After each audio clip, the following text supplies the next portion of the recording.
ఇక్కడ ఒక స్త్రీ ఉన్నది. ఆమెకు 10 వెండి నాణ్యములు ఉన్నాయని, అందులో ఒకటి పోతే ఆ ఒక్కదాని కొరకు దీపము వెలిగించి వెతికిందాట. దీపము వెలిగించి వెతికితే ఆ నాణ్యము దొరికిందంట. హల్లెలూయా చెప్పుదాం. దొరికింది. దొరకగానే ఆ నాణ్యం తీసుకొని వాళ్ళ చెలికత్తెల దగ్గరికి వెళ్ళి పొరుగు వారిని పిలిచి, మీరు నాకు ఈ రోజున సంతోషం ఉంది, మీరు కూడా సంతోషించండి. ఈ రోజున ఈ సెమీ క్రిస్మస్ వేడుక జరిపించడానికి నడిపించడానికి కారణం ఏమిటి?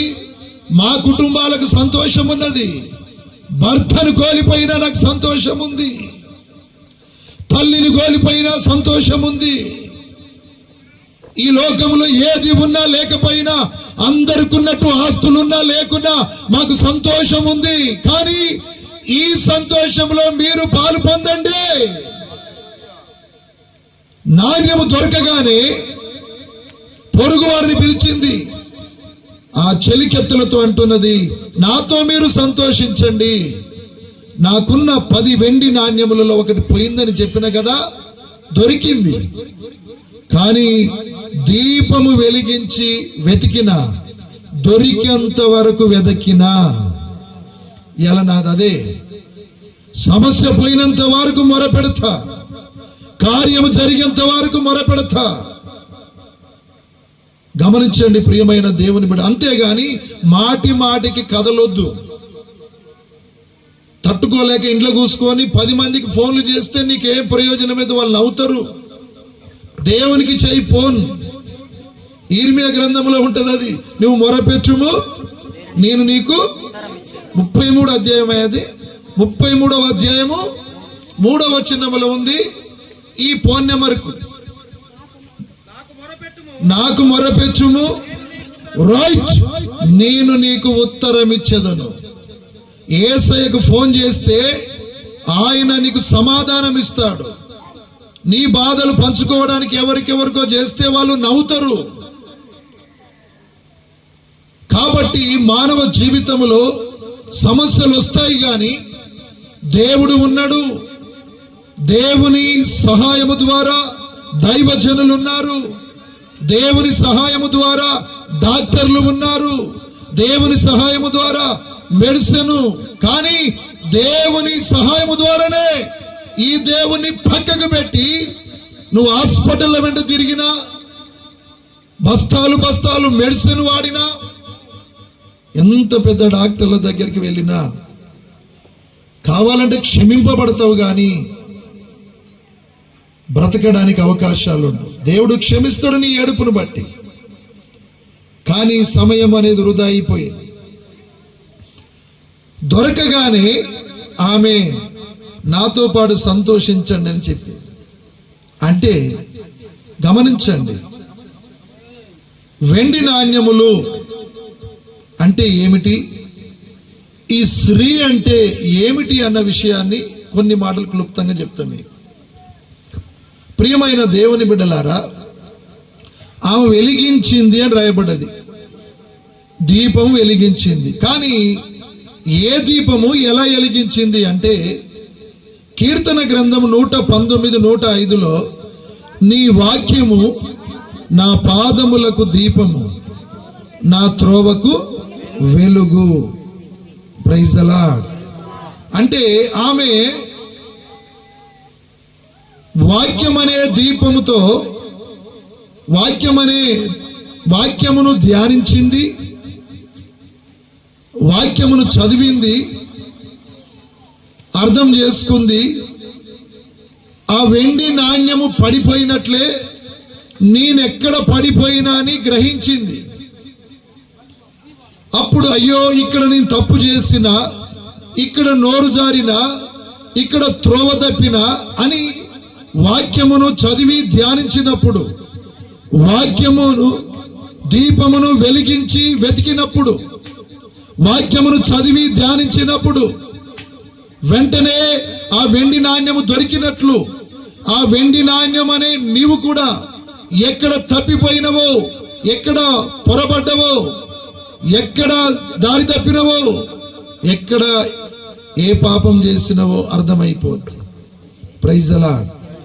అంటే స్త్రీ అంటే ఏమిటి? స్త్రీ అంటే సంఘం. స్త్రీ అంటే సంఘం. ఈ రోజున మనం గమనించుకున్నట్లయితే ప్రియమైన దేవుని బిడ్డలారా, మరి యూదుల ఆచార ప్రకారం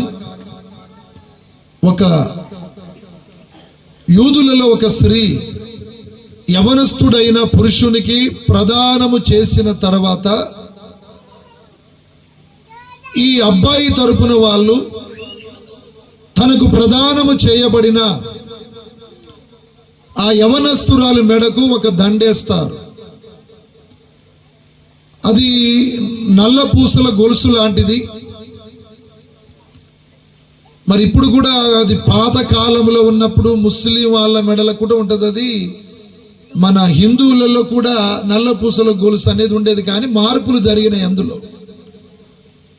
అయితే తనకు ప్రదానము చేయబడిన ఆ స్త్రీకి వేసిన ఈ దండలో ఈ 10 వెండి నాణ్యములు అమర్చబడి ఉంటాయి. ఈ 10 వెండి నాణ్యములను మనం గమనించుకుంటే ప్రదానము చేసి నా తరువాత మరల కొంత సమయము వరకు వీళ్ళకు వెడబాపు వస్తుంది. తర్వాత వచ్చి ఆమెను తన భార్యగా స్వీకరిస్తాడు.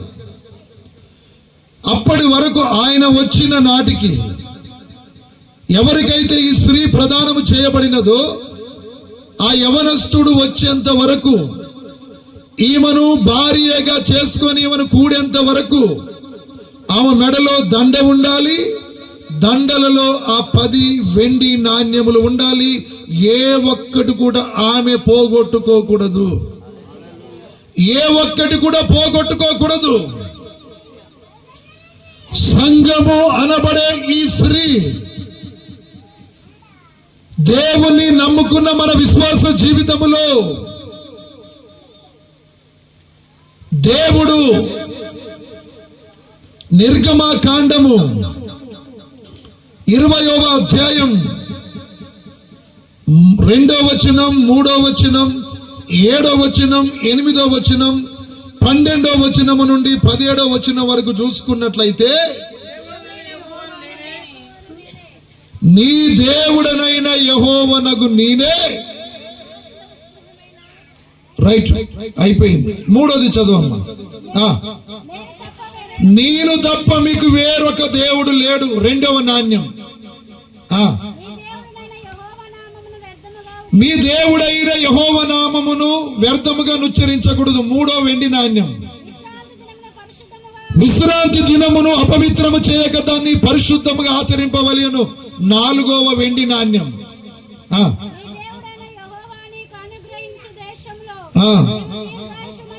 ఈ లోకములో నువ్వు దీర్ఘాయుష్మంతురాలుగా జీవించాలంటే నీ తండ్రిని తల్లిని సన్మానించాలి.